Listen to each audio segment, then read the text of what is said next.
Hi guys, today we'll talk about how can you enable this sign or know how you can do that on your iPhone.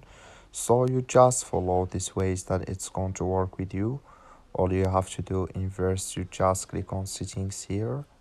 So then it's going to take you to your settings. It's going to show for you like this. Then you go down, just keep going down here. So then you click here on Siri and search. You come here to listen for hi Siri here, clicking this sign and you click here on enable Siri. So then here you will select here for voice if you want to add Hi, I'm Siri. Choose the voice you'd like me to use. You can change it later in settings. So it's going to show for you like this here. Sorry. So then you click here on next. Then here you click on continue here. Then it's